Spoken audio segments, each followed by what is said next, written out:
Hey foodies, welcome to liveloveloverecipes.com. இன்றைக்கி நம்ம சேனலில் நம்ம பார்க்க போகிற ரெசிபி என்னன்னு பார்த்தீங்கன்னா, ஒரு சூப்பரான கிறிஸ்பியான ஸ்நாக்ஸ் ரெசிபி தான் பிரெட் ரோல். இந்த ரெசிபி கிட்ஸுக்கு ரொம்பவே ஃபேவரட்டான ஒரு ரெசிபியாக இருக்கும். இது செய்கிறது ரொம்ப ஈஸி, தேவையான இன்க்ரீடியன்ஸும் ரொம்ப கம்மி. வாங்க இது எப்படி செய்யலான்றதை பார்க்கலாம். ஃபர்ஸ்ட் இந்த ரெசிபிக்கு தேவையான ஸ்டஃபிங் நம்ம ரெடி பண்ணிக்கணும். அதுக்கு ஒரு குக்கர் பேஸில் இந்த மாதிரி ஒரு 3 மீடியம் சைஸ் உருளைக்கிழங்க தோல் சீவி கட் பண்ணி தேவையான தண்ணி ஆட் பண்ணிவிட்டு கொஞ்சமாக மஞ்சத்தூள் கொஞ்சமாக உப்பு ஆட் பண்ணி இதை நாம் ப்ரெஷர் குக் பண்ணிக்கலாம். ஒரு 2 to 3 விசில்ஸுக்கு நல்லா ப்ரெஷர் குக் பண்ணி தண்ணியை நல்லா வடிச்சிட்டு இதை மசிச்சு வச்சுக்கோங்க.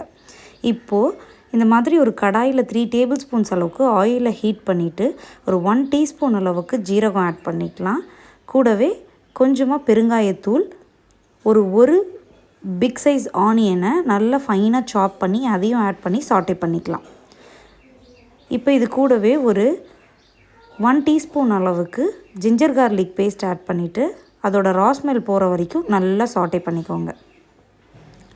இப்போது இது கூடவே ஒரு 1 டீஸ்பூன் அளவுக்கு Kashmiri red chilli powder, 1/4 teaspoon அளவுக்கு டர்மரிக் பவுடர், ஒரு 1/2 டீஸ்பூன் அளவுக்கு கரம் மசாலா பவுடர், 1/2 டீஸ்பூன் அளவுக்கு கியூமின் பவுடர், 1/2 டீஸ்பூன் அளவுக்கு கொரியாண்டர் பவுடர், இது எல்லாத்தையுமே ஆட் பண்ணிவிட்டு நல்லா சாட்டே பண்ணிக்கோங்க. அதோட ராஸ்மெல்லாம் போனதுக்கப்புறமா நம்ம ஏற்கனவே பாயில் பண்ணி மேஷ் பண்ணி வச்சுருந்த பொட்டேட்டோஸை ஆட் பண்ணிவிட்டு நல்லா கலந்து கொடுத்துக்கலாம். இப்போ இந்த பொட்டேட்டோஸ்க்கு தேவையான சால்ட்டை ஆட் பண்ணிவிட்டு நல்லா ஒரு வாட்டி மிக்ஸ் பண்ணி கொடுத்துடலாம். லோ மீடியம் ஃப்ளேம்லேயே வச்சு இதை நீங்கள் குக் பண்ணிக்கோங்க.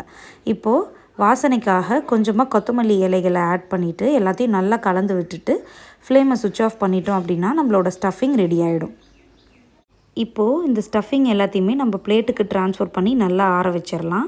மீன்வையில் நம்ம ப்ரெட்டை ரெடி பண்ணி வச்சுக்கலாம். ப்ரெட்டோட ஓரங்களை இந்த மாதிரி கட் பண்ணி எடுத்துக்கோங்க, அது நம்மளுக்கு தேவைப்படாது. கிட்டத்தட்ட நம்ம எடுத்துருக்கிற உருளைக்கிழங்கு குவான்டிட்டிக்கு 9 to 10 ப்ரெட் ரோல் கிடைக்கும். இந்த ப்ரெட்டுங்களை எல்லாத்தையுமே இந்த மாதிரி லைட்டாக தண்ணியில் முக்கிட்டு நல்லா ஸ்குவீஸ் அவுட் பண்ணிவிடுங்க வாட்டரை. அதுக்கப்புறமா இதில் நம்ம ஸ்டஃபிங்கை ஆட் பண்ணிவிட்டு இதை நல்லா நம்ம ஃபோல்ட் பண்ணிட போகிறோம். நம்ம ப்ரெட்டெல்லாம் தண்ணியில் முக்கணும் அப்படின்றதுனால நம்மளுக்கு ஈஸியாக ரோல் பண்ணுறதுக்கு வாட்டமாக இருக்கும். பார்த்திங்களா, நல்லா வளைஞ்சி வந்துடும். ஸோ இந்த மாதிரி ஒன்று ஒன்றா செஞ்சு எல்லாத்தையுமே முதல்ல இந்த மாதிரி ரெடி பண்ணி வச்சுக்கிட்டிங்கன்னா அதுக்கப்புறமா நம்ம இந்த மாதிரி ஒரு எக்கை நல்லா இந்த மாதிரி பீட் பண்ணி ரெடி பண்ணி எடுத்துக்கலாம். இப்போது இந்த எக்கில் நம்ம செஞ்சு வச்சுருக்கிற ரோலை அப்படியே பிரட்டிக்கலாம். பிரட்டிட்டு ப்ரெட் க்ரம்ஸில் லைட்டாக இதை பிரட்டிட்டு இதை நம்ம அப்படியே ஃப்ரை பண்ணிட வேண்டியது தான். இந்த சிலிண்ட்ரிக்கல் ஷேப்பில் இதை நம்ம ரெடி பண்ணிக்கணும்.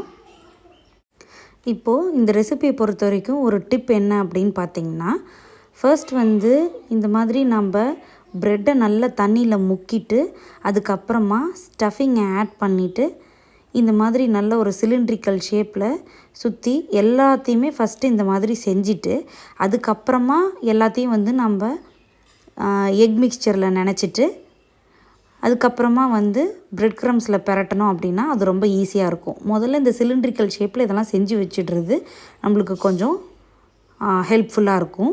அதுக்கப்புறம் பார்த்திங்கன்னா இது எல்லாமே ரெடி ஆகிட்டு ப்ரெட் க்ரம்ஸில் போட்டு பிரட்டினதுக்கு அப்புறமா ஒரு பிளேட்டில் வச்சுட்டோ இல்லை ஒரு டப்பாவில் வச்சுட்டோ ஃப்ரிட்ஜில் ஒரு 15 மினிட்ஸுக்கு நீங்கள் வச்சுருங்க.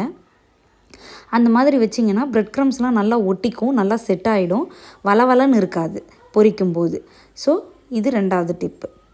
இப்போ பாருங்கள், எல்லாமே நம்ம ரெடி பண்ணி வச்சாச்சு.